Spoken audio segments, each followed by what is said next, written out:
இன்று அவருடைய சத்தம். எழுதியவர் சகோதரர் சகரியா பூனன் அவர்கள். நாள் ஜூலை 7. நாம் தூய்மையான சாட்சியாய் வாழ்ந்திட வேண்டும்.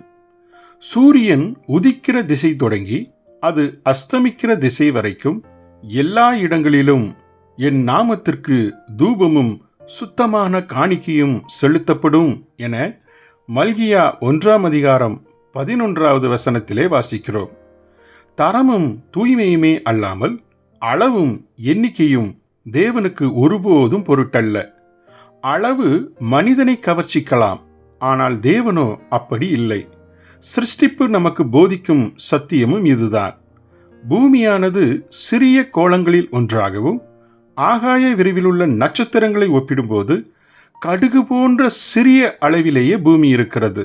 இருப்பினும் தேவன் மனிதனுடன் வாசம் பண்ணும்படி இந்த பூமிக்கே இறங்கி வந்தார்.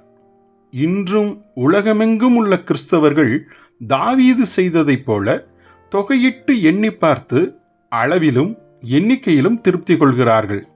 எத்தனை பேர் மாறினார்கள் என்ற கணக்கின்படியே ஒரு சுவிசேஷகனுடைய ஊழிய திறமை இன்று நிதானிக்கப்படுகிறது.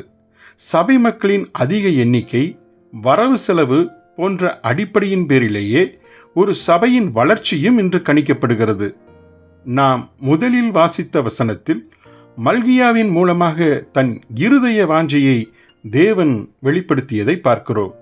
மல்கியாவின் நாட்களில் தேவன் இஸ்ரவேலின் மேல் குறைவுபட்டதெல்லாம் அவர்களின் எண்ணிக்கையில் அதிகமாயில்லை என்பதற்காய் அல்ல, அல்லது அவர்களின் காணிக்கை குறைவாயிருக்கிறது என்பதற்காகவும் அல்ல. அவர்களுடைய காணிக்கை அசுத்தமாயிருந்தது என்பதற்காகவே ஆகும். இதை மல்கியா 1:6-11 வரை உள்ள வசனங்களிலே நாம் பார்க்கலாம். தேசத்தில் இன்றுள்ள கிறிஸ்தவர்களின் ஜனத்தொகை சதவீதம் குறைவாயுள்ளதே என்று இன்றுள்ள சுவிசேஷம் அறிவிக்கும் கிறிஸ்தவர்கள் வருந்தவோ அல்லது வருந்துவது போன்ற பாவனையோ செய்கின்றனர். ஆனால் தேவனோ தங்களை விசுவாசி என்று அழைத்துக் கொள்பவர்களின் அசுத்த ஜீவியத்தை குறித்த மனப்பாரமே அல்லாமல் அதில் 1/1000 கூட கிறிஸ்தவ ஜனத்தொகையின் எண்ணிக்கைக்காக தேவன் வருந்தியது இல்லை.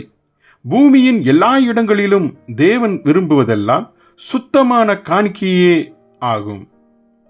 ஜெபிப்போமா. அன்பின் பிதாவே, அளவை அல்ல, நீர் தரத்தையே எங்களில் விரும்புகிறீர். வாஞ்சையின்படி உமக்கு தூய்மையான சாட்சியாய் வாழ்ந்துவிட எங்களுக்கு கிருபை தாரும். ஆமேன்.